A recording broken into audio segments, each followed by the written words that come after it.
Robot mowers have come a long way from when they first started out needing a boundary wire to work and just ping-ponging around your yard with no set path. But after some time, most adopted RTK stations to remove the need of a buried wire, and they could now mow in straight lines. What else could be done? Enter the Segway Navimow i210 all-wheel drive. This mower doesn't need an RTK station to mow. Not only that, it has all-wheel drive, making it ideal for less than perfectly flat lawns. I have tested several mowers over the years, and Segway keeps pulling me back for their "it just works" approach to robot mowers. I'm Wanderer001, we've got a lot to cover, so let's get into it. Starting things off, I'm just going to say for this review, you might see me use a glove or a pointing implement. I was doing some testing the other day and ran it through tall grass, and it was covered in ticks. I've done my best to remove them from the device in one way or another, but still not sure how many are lingering around. There are two different sized i2 series mowers that Segway produces. The first is the i206. That's going to get you 0.15 acres of coverage, while what we have here is the i210 series. That's going to get you 0.25 acres of coverage. And this, I think, is going to be for most mid to small size yards. This is going to be the one you want. It has the bigger battery, so longer runtime. However, if we're talking about general size and dimensions as well as weight, they're going to be very similar. Both i-series are going to be 21.4 by 15.1 and having a height of 11.2. If we bring things around to the front, you're going to notice there is no bump sensor on the front of it. This is a purely vision-based robot mower, and 99% of the time, the camera works just fine. The camera itself has a 140-degree RGB camera, so it's going to see RGB color spectrum and has a nice 140-degree field of view, which will come into play with object avoidance a little later. The camera is used for not only object avoidance, it is also used for the vision fence. So if this can't get a signal, it can use the camera to determine where it is on your map. Above that, we have an LED light strip, so this can see in low light or even at night if you want to send it out to do that, but don't necessarily recommend that. In front of this, we have our charge port. It is a deep channel charge port with the charge bits on the bottom. I like this particular charging method as opposed to other robot mowers that I've tested. And that's primarily because the charge port on the front here is recessed, which means it does not really get rained on. It has a nice guide to pull in and connect to the base station with minimal chances of this not locking on and charging. So I greatly appreciate and like having this style charge port. Coming to the top of the robot, we have our status light here. This has several different colors. You've got blue, which is going to be standby, ready to go, or it's in action doing something. It has green when it's in the charging station, red if there's a problem, and then there's a white/yellow where it's getting ready to do something. Also, on the top of the robot mower, you have your manual cutting height, which I prefer. This is just a crank. You can adjust this as low as 2 inches and as high as 3.6 inches, which is really good. Over here, we have a giant stop button. So if there's an emergency for whatever reason, you can hit that, things stop, mower goes into lockdown mode. You have to put in a pin to actually get it to work again. Here we have a screen. If I get that, there we go. Blue does show you some things right now. It's on battery. It has 100%. Also has the green there. It's letting you know the cloud sync is up and running. You've got a mow, don't mow, okay, and then a home. And then the secondary are plus and minus. These are very important. If you set up a pin for this, you will need to hit your pin, and these are how you do it, plus or minus, to go up and down digitally with your pin. Wheels, you're looking at 9.8 inches in height, and the orange part is a rubberized TPU material, so that's going to be a thermoplastic. And based on the spikes, which you'll see once we look at the underside, it's not terribly wide, but the spikes that this has are very gentle on the lawn. It never tore up my yard, and I will say Segway does have a very good wheel makeup. You will also notice that the wheel is towards the front of the robot, and it actually pulls it forward much like a front wheel drive car rather than pushing it. And of all the robots that I've tested so far, the two Navimows that had the front wheel drive actually have done the best in grip and not tearing up my yard, partially due to the wheels, but also partially due to where the wheel is based to the rest of the robot mower. Speaking of our grip for our wheels, I have tested this in tall grass, wet grass, hills, which I'll show you later, and I've had no issues whatsoever. As we come to the underside of the mower, you can see just how thin the two front wheels are, being only 1.5 inches in width. You do have two handles up here, one and here. They don't do as good a job as indicating them as they did on the initial i-Series. They had a thing that actually showed you they were here. I didn't notice them at first, so just making you aware of that. Here we have our cutting deck and our cutting deck protector on either side, so that if hands come in here, they don't accidentally get nipped. The cutting deck has a cut width of 7 inches and has 5 of the little razor blades on here compared to the 3 that were on the original i-Series. The one problem with this is if there's not an extra bit of coverage, these are meant to spin if touched, but grass gets caught up in there and they kind of seize into place. So having this guard on the side is very useful. One of the other things that I learned about cutting discs and their protective area, if you have a larger protective area for your cutting disc, that means there's more space for grass to get collected underneath. Now, the size of this protective disc I really like because there's enough to keep my hands safe from going from side to side, because I'm not going to get from here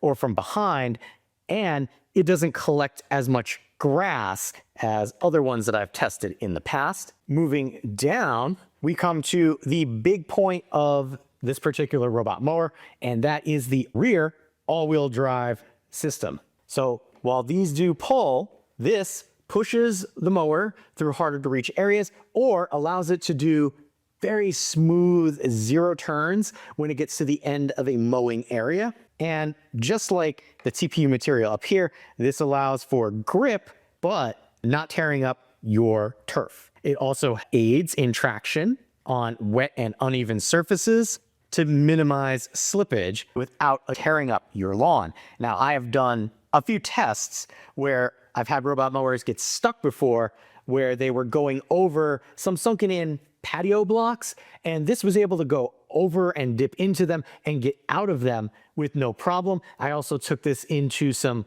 thicker, tall, wet grass areas, and with the all-wheel drive, it was able to push through it, and that's partially why it's all mucked up here at the moment. This has allowed for the robot to go through things that even the other i-Series that I had did have a little difficulty with. While you might think the all-wheel drive is more of a gimmick, I can assure you it is not. This has made a world of difference in the utilization of this robot mower. It also, based on having the all-wheel drive, saves up to 30% energy, because the adaptive rear wheel activates only extra power when it's needed, conserving energy and extending the runtime. You'll notice on the front and back, there are no actual grass combers like I've seen in some other models.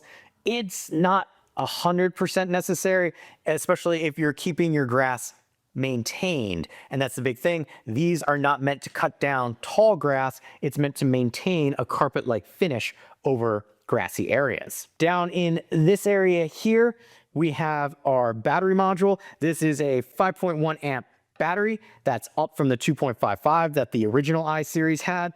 It gives you a stated runtime of 120 minutes based on Segway. Original i-Series was only 60 minutes. My testing, I was able to get 2 hours and 25 minutes of actual runtime. Charge time for that battery, as stated by Segway, is 120 minutes. That was 90 minutes with the original i-Series. And for my testing, it took 1.5 hours to get from 15% to 94% based on normal levels of charging, and then sending it back out to finish what it needed. The other module down here is the 4G antenna. At the moment, Segway uses AT&T as their provider in the US, and you get 1 year of that free when you purchase the robot mower. Besides your 4G connectivity, you're also looking at Bluetooth and Wi-Fi. The robot itself has an overall IP rating of 66. This is meant to be outside. It's meant to handle the weather. And in fact, I've done tests where it's been out in the rain, even though I have the garage to park it under, but that's mostly to help keep the sun off of it because I have like 100% sun in my backyard all the time. It also has a UV resistant coating to help keep everything from sun bleaching out on you, which is nice to see, but not a must-have. We'll see how it looks at the end of the season. Right now, I've been using it for about a month. By the time this video comes out, it'll be 2 months. I haven't noticed any discoloration, minus the areas where I've scraped it against something, getting things a little too close. I mentioned the Vision Fence camera setup up there as part of its navigation system. This does use a localized RTK plus Vision navigation system. It has upgraded tri-frequency network RTK fused with the Vision technology to provide centimeter level precision. It's a mouthful. It does very good at keeping the lines tight and going to where it needs to be. Smart home integration for this robot mower includes Alexa and Google Home if you want to send your robot out via a voice command. But now that we've had a nice in-depth look at the mower itself, what else do we get in the box with it? Let's take a look. And right away you can see they give you directions as to what to pull first. We've got our top one, so this is going to be scan for information, things of that nature, nothing else over there. We've got our accessories, is going to be our power supply, our antenna for RTK, some razor blades and screws and mounting for the base station. Robo mower is sitting right on top of the base station. We're gonna pull that out real quick. Instruction manual, cover for the base station and the base station. Now that we've seen everything that we get, one of the things I want to point out and is another important factor when considering a robot mower, and that's going to be the actual base station itself. I like the one that comes with the Navimow. It is a decent size footprint, but not too large as to take up too much space. You're looking at a length of 28.2 inches, a width of 17.7 inches, and a height of 11.8 inches. Very small, doesn't take up a lot of space. The base station's charge port does flip down, so you don't have to worry about it jamming into the front and breaking anything. It is very nice in its layout. And I've tested, again, quite a few different robot mowers. But with the base station out of the way, let me show you an abbreviated setup process for the robot mower and the base station itself. The first step for setup is actually turning on the mower itself and checking to see if it has air link. But I want to get the base station in place, and then if I need to use the RTK, I'll do that. But we're just gonna get the power brick situated, get this pinned down and plugged in, and then we will come around and start the mower to see if it actually has access to AirLink. If not, we will run the RTK cable and sensor over where I know I can pick up a signal. But we'll get back to that. All right, we got everything plugged in, locked down, nice wide footprint. I appreciate that. Showing red because it's not picking up a signal from the robot or the RTK sensor. It does have a little hood that I'll put on once I get everything finished up. We're going to start by powering it on, holding down the OK button. There we go, starts up. Now we bring the Navimow app into frame here and add a device, showing the device with the serial number. So I'm gonna say connect, and now it is working on pairing. And I realize that's not great with the glare, but we're gonna try this anyway. Connecting, it connected this time. Press OK button when mower is completely paired. So we should be doing that. We're gonna hit OK. So we're paired right there. We're gonna hit OK. It's got a pin that I need to confirm, so we're gonna do that. I confirm the pin reset, and then here we have Navimow Connect. So this is 4G connectivity, remote monitoring, anti-theft. If you first get it, you get it for a year. So they don't really let you skip this page. You have to enable, and now it wants which Wi-Fi network to work off of. We're gonna hit connect. Sorry for the sound in the background there, and try and get that so it stays. All right, language, we're gonna leave it as is. So it's got a bunch of sounds that it can do. I generally mute that, but it'll take 5 to 10 minutes. We're gonna skip that for now, and we're going to activate. Activation successful, done. So it is letting me know that might be hard to see. Network RTK is supported in my area, so no extra cost. I don't have to have the tower as part of the setup, and high accuracy with positioning. So I look out and we're gonna hit start, and now it's walking me through getting everything set up for that, which we already kind of did, and then check the charging station, which we're gonna do quickly. Oh, actually, I forgot to unplug the charging station. It's blue, so we've got a strong signal, so we're good. Let me actually show you that really quickly. There you go. Might be tricky to see, but that is blue. We're gonna come back over here. Here we go, we got blue, we're gonna hit next. All right, so we're supposed to push the mower to the charging station. So we're gonna do that. Here we go. And to the charging station. We've got a green light letting us know it's there. We're good. We're gonna come around this way now. So yeah, it's on there. We're gonna hit next. Then I can start mapping, so we can hit next. This is kind of telling us how to secure the base station, which I kind of already did because I like doing that first. But we're gonna hit finish, and we're ready to actually create a map, which is really good, honestly. Now that we've done setup, we have to map our yard so that this knows where to go. I will show you again an abbreviated mapping session. All right, we're gonna attempt to get the map situated. First and foremost, we're gonna select create a map. If I do auto, you need kind of like define boundaries, and I do not have that. So sadly, I can't test that. We're gonna do manual mapping and hit next. And here it's just kind of walking you through what you're gonna do. Next. Next, kind of letting you know things to do, things not to do, how far away to keep away from it. You're gonna set up no-go zones and things of that nature. And next. All right, we're gonna recheck. There we go, GPS signal is better now. I'm doing this like right before a storm, so the clouds can interfere. So we're gonna hit next. We're gonna swap it this way and select continue.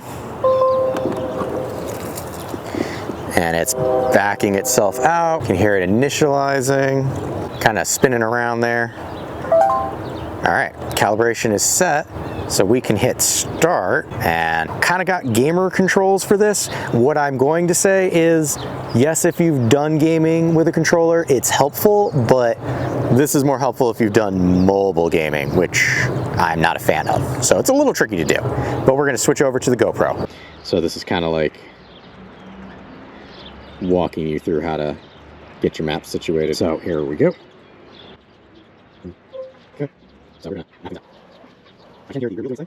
And here normally I would do my find it, but I want to keep it as 2 separate things. So we're gonna do that for them. I'll go back here, stand around, go forward, get down a little more earth, and then swing into here, right down here a little more. This should be able to take the terrain that can do a little heated, but it should be able to handle it. And we're gonna under it around like that. And again, get a little closer than I normally do, just to see how that 4-wheel drive handles. We're gonna come this way, the way the downspout. We're gonna put the fertilizer mess up here last year, come over this way, around this here, and get that tighter right there. I'm gonna set this to be the back here. So come across here, the people sometimes be an issue, so I'm going to see what this does with that. We're gonna try and come real close here if we can, and move forward. There we go. Map that right through there, and we're gonna come a little bit into my other yard, to about here. I'm just gonna do a straight line down. So there we go. So we're kind of straight this way, so it's kind of staying behind it. Once we get to here, we're gonna move over this way, around flower bed. You get a little closer than I normally do, because one should be able to do it. And I'm just gonna keep walking through here. And back here's where I really want to see how the does, because this back here's really light, you can see it now. I want to see how the handles, just a little more cautious, there's no beads and stuff back here. So it's pretty sprinkling, so it's a little, we'll try to switch here, especially, it's really bogged down from the side, so that handles. We'll come this way, and just another straight line along the back edges here. Okay, we're slightly flying up this way, there's some rocks to worry about, so we're just gonna come around this way. Back, I can see, turn on, there we go, up and around, good. And so we'll see how you do that back there, that's great, alright. You take on the rocks, just that fish. So I like this if you are trying to do this time, keep that, and this will be the end, done. So just showing some mapping stuff. I've mapped 2 locations. It's showing me an actual percentage of how much space I've used.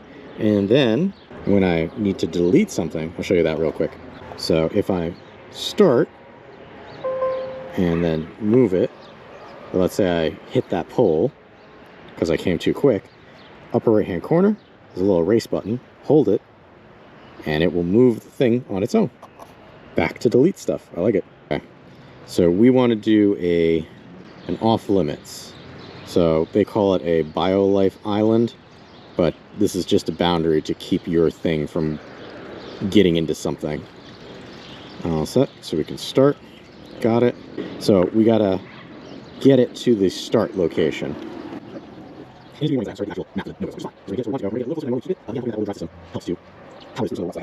So right about here, okay.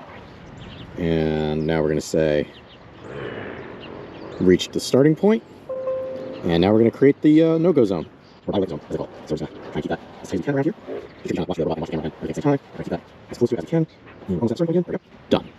So you can see it's got a interesting map to it.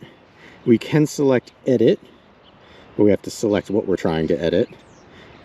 So we could say edit map 1, and we can adjust a whole bunch of things. We're going to say we are done, save the map, and we can either quit mapping or continue mapping. With things mapped out, I want to talk about the RTK station for localized usage with your Wi-Fi. It is not necessary if you're going to use the network RTK, but I want to state that the RTK station is something that you need to consider in how it's set up. And the footing on this particular RTK station is much better than another one that I tested that just had a single spike to keep it in place. This one has a nice adjustable foot so that you can really spread it out and make sure that it's going to stay in the ground and not move around on you. And these are little things that you might not have thought of, especially if this is your first foray into a robot mower. Now that we've gotten everything set up and mapped out, what's next? Well, that's actually utilizing it to do what it's supposed to do, and it's to cut grass. And what I'm going to say is, you're going to see clips from its first initial mow. I left the grass taller. You really shouldn't leave it this tall when you first go out to do it,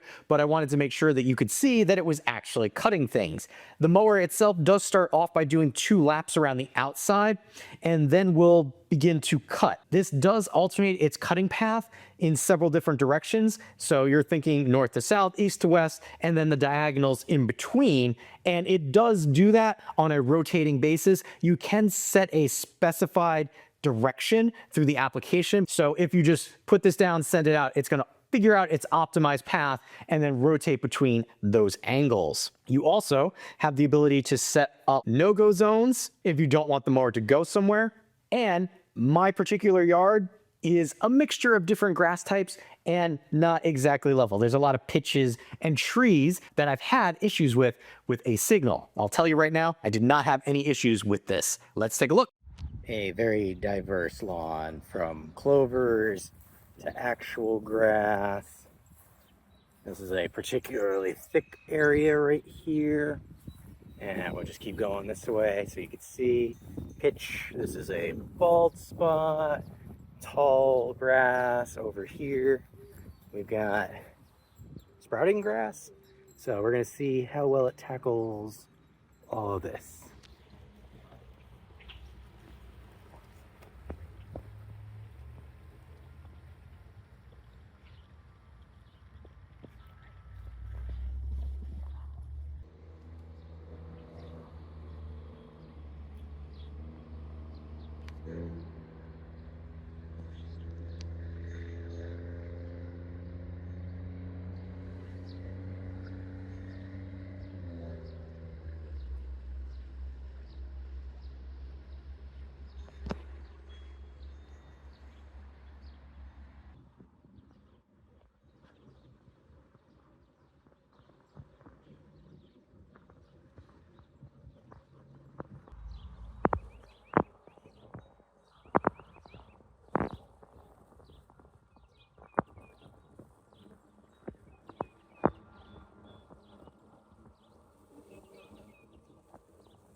So showing kind of the aftermath, I didn't cut this down gradually. It's not meant to do this. It's meant to do maintenance, trim a little bit off the top. It's still out there mowing, but I figured I'd show you what it's done so far. So also on the first go through, you might notice things like this, which are not cut down, but realistically, because you're going to do it in another direction and it's mostly meant to maintain, this will all get cut down. But we'll kind of come over here. You can see right here, actually, the line, what is cut versus what it hasn't cut. Right there, you can see that's cut, that's not cut, and it's back there doing its thing, coming up this way now. Now that we've seen the mower in action, how do we set up those no-go zones? How do we set up the individual cutting zones where this particular robot can actually handle 20 unique zones for mowing? That's all done through the application. Let me show you. When we first open up our application, we're greeted with our map. This is going to show you individual zones that you may have, as well as no-go zones and the location of your robot. In the upper right-hand corner, these are going to be any notifications that your robot has sent you. In this case, I have one on time complete, went back to charge. Red dot means that it has not been read. So if you select that, it will open it up and show you what's going on. You can also filter things by important, work status, and then you have device or system notifications.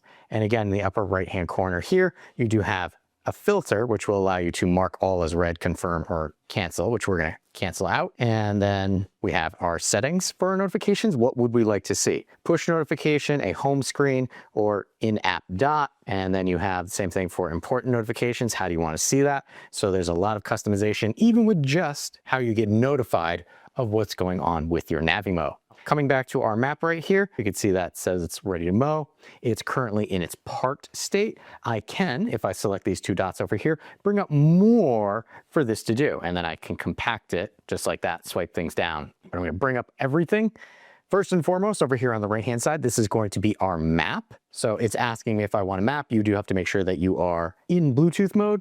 From here, we can either add more or I can edit. If I add more, that's going to let me select right here what we want to do. Do we want to create a new boundary? So that's going to be a new location, a new off limits area, a channel. If I have a space between two different zones, vision, fence, off zone, meaning it won't use the cameras in that area. Then you have your doodle, which will allow you to create patterns, which I would not do myself, but it's there if you want. You've got your mow gate channel, which again, any of these, if you click on it, it will kind of walk you through what it is. And if I select edit, I have to first select an area that I wish to edit. It highlights it. I select edit, and then I can adjust the sizing. I can split it. I can merge two together. And then here we have mow direction. So if there's a specific way that I want this to mow, it's walking me through how that would actually be calibrated. And then I can adjust which way I want this to go. So default, or do north to south, east to west, A to B, you can do so.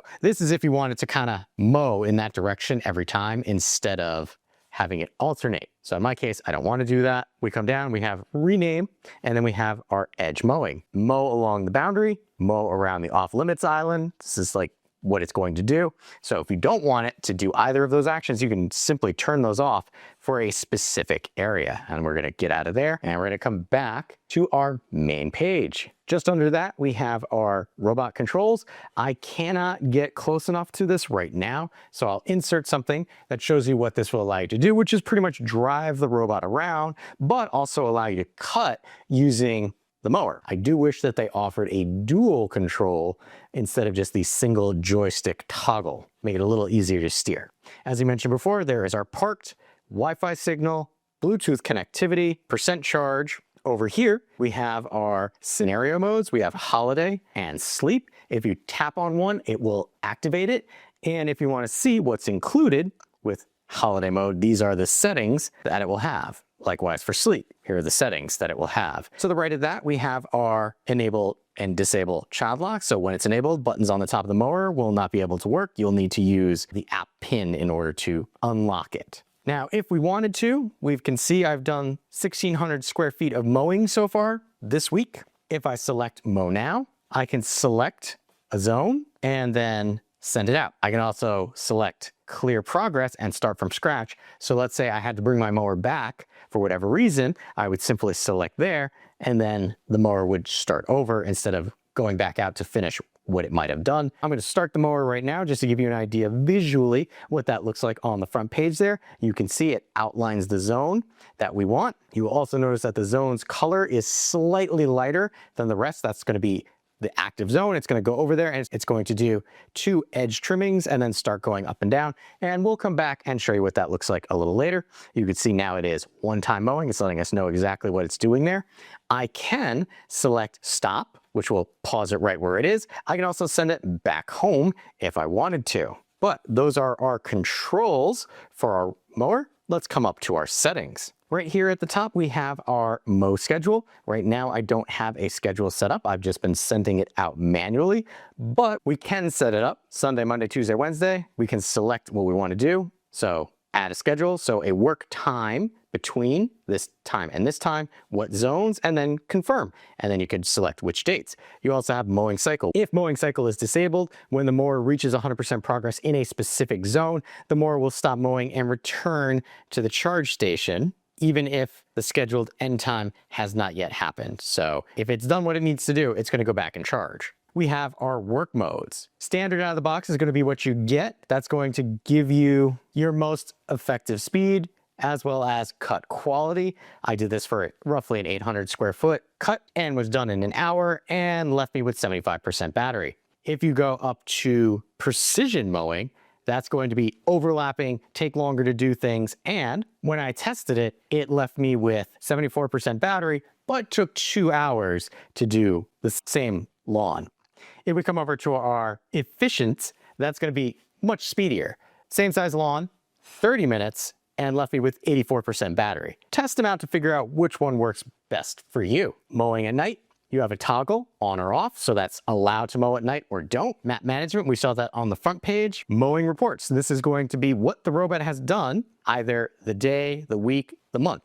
As of filming the application portion, I have run this mower for a total of 23 hours.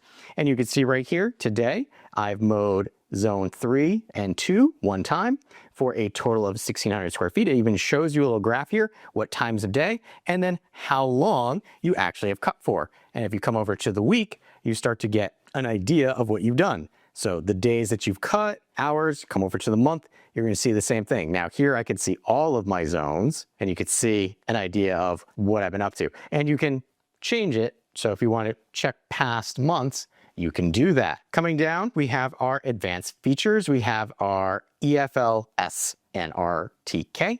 And right here we have our camera assisted positioning on or off, and then positioning mode, the network RTK. Again, this is going to be a toggle on and off. If you use the local, you will need to set up the stick with the localized RTK. Vision fence, in here we have our channel and obstacle avoidance and our animal friendly on or off. This is going to be to avoid animals. This one's going to be to help it navigate between locations that might not be connected or overlapping like I had. We have our weather adaptive, rain, snow, hot, frost, and strong winds. In my case, you turn on rain. You want to adjust the sensitivity. So light rain to moderate to drizzle. And then what do you want to happen? Delay mow task, delay mowing, or continue to mow.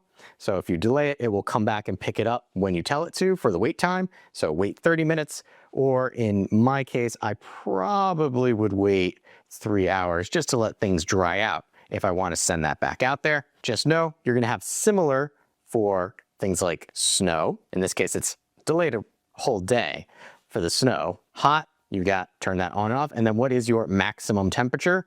So how hot do you want it to be able to continue working? 95 is the default, but depending on where you live, you might need to up that. Frost, if it detects it, it won't mow until, in my case, I have it set for 10 a.m. And then strong winds, I don't necessarily get strong winds by me, so I have this turned off. But if I turn this on, it will prevent the mower from going out if strong winds are detected. Your traction control system right here will allow you to, just like your car, have traction control to help the robot get through wet grass, thick grass, mud, rainwater. I just leave it on all the time because why not? It doesn't actually utilize that much more battery. Coming down, we have our smart home integration. We have Alexa and Google Assistant if you want to use those devices to send your Navimow out to mow. Coming down to our safety features, we have our anti-theft. We've got our mow lift alarm on or off, our geofence alarm on or off, or locate my mower. It will bring it up on a map, letting you know where your mower is. For our lift alarm, you can toggle those on and off. When enabled, you will have to enter the PIN code in order for it to turn off. Same thing with our geofence alarm. Geofence will show you a map and you can select a radius as to when things will go off. You have device lock, turn on and off your child lock, turn on and off your safety lock, and then reset your pin all from here. Coming down, we have our parts and maintenance. Right here, you can see I have 70% left on my blade and chassis before it needs cleaning and replacing. And if I select any one of these, it will kind of give you a tutorial on how to clean it, but also you can buy what you need right from the app. Here we have our satellite signal analyzer. Coming into our satellite distribution map, we're going to select Analyze, and we're going to give that a moment, and then it's going to populate this with the satellites to kind of give you an idea. You've got poor, excellent, poor, and then if you ever need to know more, just click on Learn, and it's going to tell you what you have access to. Same thing with acquisition time. If I select Analyze, it's going to tell us how long it takes for a satellite signal to ping the robot and then ping back, letting us know, hey, maybe you don't have the best connection speed. So here we go, it's analyzing. We'll give that a moment, and there you can see I have fast. So this means my location is highly reliable. Coming back, relocate charging station, and for whatever reason you need to either change the location of the charge base or the RTK sensor, you should come in here and make sure that you let it know that you're doing that before you actually do. Moving on, we have our toolbox. If your mower encounters any sort of malfunction, you can kind of come in here and figure out what's going on, or it will walk you through the steps of what you need to do next. Moving on, we have my device. I have my network. It's showing me that I am currently utilizing the 4G. I am not on Wi-Fi at the moment because it's a little further out. This is the 4G service that came with my device. You can see I have a year of service for free. Select that. It will show me information that I want to not put out there. We also have down here auto select Wi-Fi only or 4G only, which is going to be the better connection for you. Software update, come to check and see if you need that. Customization, you can have your lights on or off, and it gives you an example. You can also set your lights to dim or extra dim. I like to have my lights very dim. Sound, I have that turned off, but if we turn that on, you can select voices or just the sound effects. If you select voices, there are different voices that you can choose from. Eco mode, which I recommend turning on, not necessarily because of the energy savings that they state, but rather so that at night, the base station and the robot's lights turn off. Device information, we can rename our device. We've got basic information about our robot. We have basic information about our robot, including serial number, won't show you that. We have our time zone and country, and then user experience program if you want to help Segway with their devices. We have device management. So we have sharing this device. If I select this, I can share this device with somebody else. They will have to have their own Segway Navimow app. Switch or add device, shows the serial number again, sorry, but I can add or switch devices if I have multiples. I also have unbind device, which will allow me to remove this device from my account. And I have battery. This lets us do some things. First being, it's going to show you the percentage of your battery. It's going to show you a charge limit. So if you want to preserve the battery, maybe you lower this from 100% to 90 or 80% to have it stop charging once it gets to that. As for recharge speed, 15 is the default. But again, if you want to try and preserve the battery, you can lower that in order for not as much voltage to be dumped into your battery. Or if you absolutely need to get something done and you're on a time crunch, you can up the voltage and get that battery charged faster. Just don't do that too often. Now that we've come back to our home screen here, we can see the progression. So here we can see the dark for what it's mowed, and then the lighter area here, which means it hasn't mowed it yet. And then we have reconnected to Bluetooth, and we're gonna pause that just to show you what that looks like, and then send to home and hit yes to send it to home, just so you get an idea of what all those buttons look like and what they do. But that has been everything that we can do for the Navimow i210 all-wheel drive in the Navimow app. Now that we've seen everything that we can do in the app, and I will admit the app is a little more on the simplistic side, we move on to testing. First and foremost being audio. Segway states that the average decibel that you'll hear from this is 59 decibels. I actually ran it and got a peak of about 61 to 62 decibels. Again, for a robot mower, that is ridiculously quiet, so you're not going to hear this as it moves about your yard. Next, safety features. First and foremost, what happens when you pick it up? Let me show you. It's going to be left test 1 from the front. Stop, red light, go down. Backing up, it's checking out its situation, and it's gonna go on its merry way mowing. There you go, blue light, it's gonna go. And now we're gonna do lift test from the rear. stops. Drop it. Sorry about the wheel. Did not catch some deer leavings there. And it's getting ready to go. Next is obstacle avoidance. Segway states they have an AI-powered technology that detects pets, tools, and even tiny obstacles. Let me show you the battery of things that I normally test. Starting test off with a simple glove.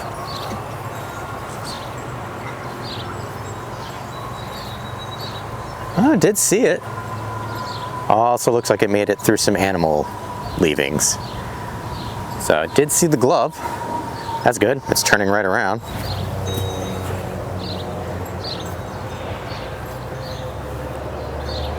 Sees the trout, little bunny.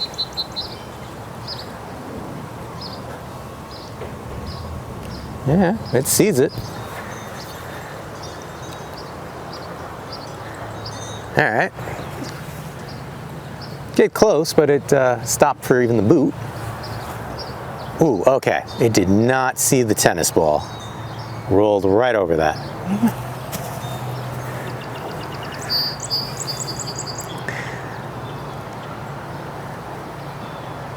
Yeah, that's high enough. It sees it. It's going to go around it. Sees the ball. Doesn't like the ball. Rake.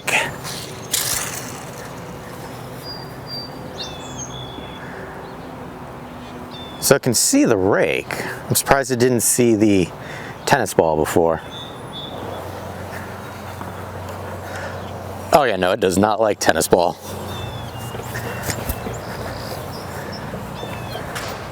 Low profile again.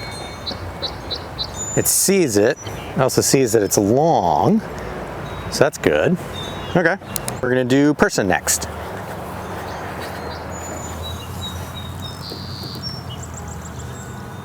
Normally I would be in a better position, but there are a lot of ticks this year, so I'm not sitting on the ground. It definitely saw me. It's moving away. Moving on, we have hill and traction control. This can handle a 45-degree angle and a 24-degree slope. I don't necessarily have access to that, but let me show you what I do have in way of my hill testing. So we're gonna attempt to tackle this hill here. Just gonna go straight up. It's the best I can do for navigating a slope. So I have a secondary camera. Hopefully it does an actual good job of showing you how slopey this is. It's tackling it with no problem. It did rain the other day, so I'm gonna try and zigzag it down this hill a little bit and then zigzag it back up. Give you an idea of just the precision that it can do. And since it's only one joystick for this, it's a little tricky to steer it, but we're gonna do our best.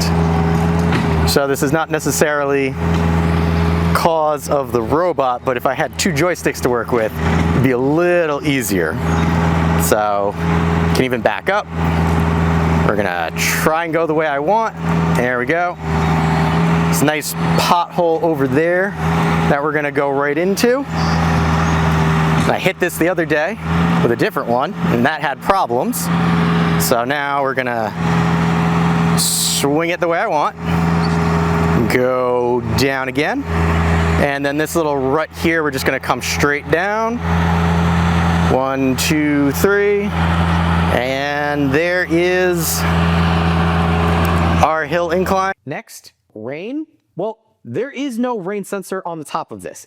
It is all controlled through an application, and it's not great. As you can see, it got caught out in the rain because I had a localized rain burst that wasn't necessarily picked up by the weather app that this was using. So it's good to have, but not great. Just keep that in mind for your rain. If you do try and send it out in the rain, like it's raining and the weather app picks it up, it will stop you in the app and say, are you sure you want to do this? And it even has a rain animation on the app letting you know, hey, you probably shouldn't be sending this out right now. Last test, night mowing. Can it do it?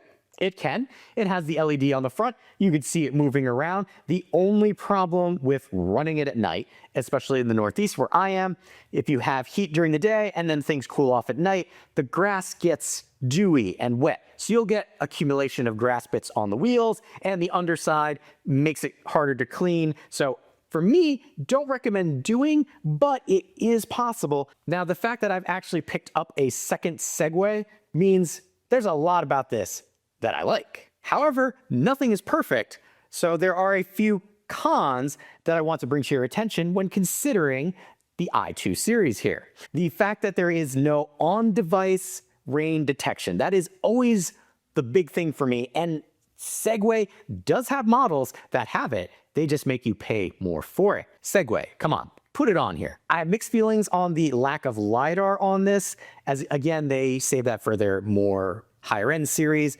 It hasn't really run into all that much trouble cutting my lawn. Obstacle avoidance, maybe if it had the LiDAR, it would have picked up the tennis ball, but that's hard to say. Some of the mowing options are a little too buried in the application. This is really meant to be a just put down and go, and I get that. But if I want to do something like change the direction of where it starts off mowing, I wish they would bring that to the surface a little better. The base station, while I like the footprint size, I wish it had drain cutouts in it. If you don't have the garage, you're gonna get water on it because you're supposed to have it flat, and that means that, you know, rain's not gonna tilt off of it. Again, I've tested other base stations where they had cutouts and it helped with drainage. Not a problem, just a data point. The last one for me is pricing of these. Even though this is their smaller model, it can deter some people. Keep in mind, you have to do a cost-benefit analysis. For me, the application as of right now has said I have saved 35 hours worth of being outside and cutting my lawn. Whether I would have to pay for a service to come in, it's like 60 bucks a cut. So if I do that 4 times the entire season, yeah, it might take a full season or a season and a half to make up for that, for the price of the unit. But for me, that's well worth it because I am allergic to grass and it makes me itch. And I would have to spend 2.5 hours every weekend cutting my lawn, cutting my neighbor's lawn, and this saves me from that. Do your own cost-benefit analysis, price to time you are saving. What could you be doing with that time? I'm making a YouTube video. Overall, if you're ready to free up your weekends from having to do yard work, then the Segway Navimow i210 is the robot mower you are looking for. This is the most hands-off robot mower I have tested.